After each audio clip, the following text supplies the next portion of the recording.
So in this video, we're going to be comparing a sphere and a cone. It says if a sphere has a radius of 4, so we can draw this in from C to F, has a radius of 4. And Jeff wants a cone with the same radius.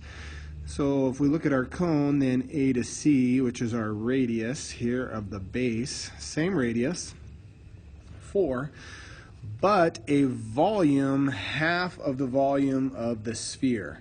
So we want the volume of the cone to be half of the volume of the cone to be half of the volume of the sphere.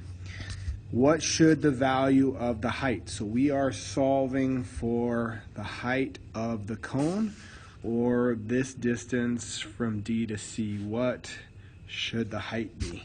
So let's go ahead and look at these formulas then.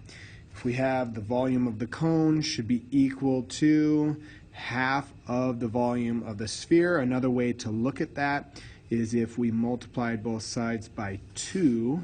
If I were to multiply this by 2, well then these cancel and I'm just left with volume of the sphere, and then multiply it by this. We can say, well, 2 times the volume of the cone is equal to the volume of the sphere. And then we can just look at these individual formulas here. Well, the volume of a cone is 1/3 the area of the base times the height. So we can put that in. This is going to be 2 times the volume of a cone, which is 1/3 area of the base times the height. And that should be equal to the volume of a sphere, which is 4/3 times pi r cubed. Well, we know that the radius, they said here in the problem, was equal to 4. We just need to consider, well, what is the area of my cone? If we look back here, the area of the cone, well, it's just the area of this circle. And we know that the area of a circle is pi r squared. So considering the radius of 4, we would plug that in. Pi times 4 squared, or 16 pi, is the area of my cone. So I can plug that in over there and say over here, right, for this one, and say, well, then we know that 2 times, and this is all just multiplication here, but we can say 2 times 1/3 times 16 pi times h should be equal to, on this side we're going to plug in 4 for our radius, 4/3 times pi times 4 to the 3rd power. And now you see that we just have one variable that we can solve for. Everything else is numbers.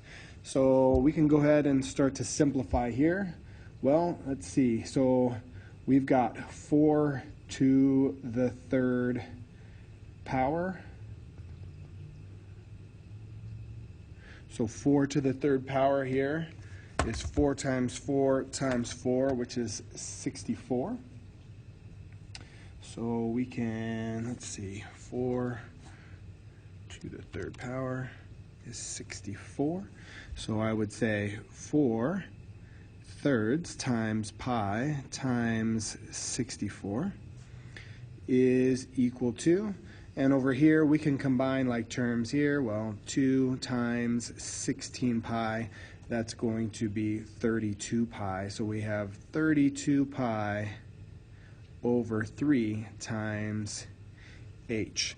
Well, you see that we have 3 on the bottom here and here, so if we just multiply both sides by 3, let's go ahead and get rid of those. So that will cancel, this will cancel, and I'm left with 32 pi times the height is equal to 4 times pi times 64, which is 256 pi.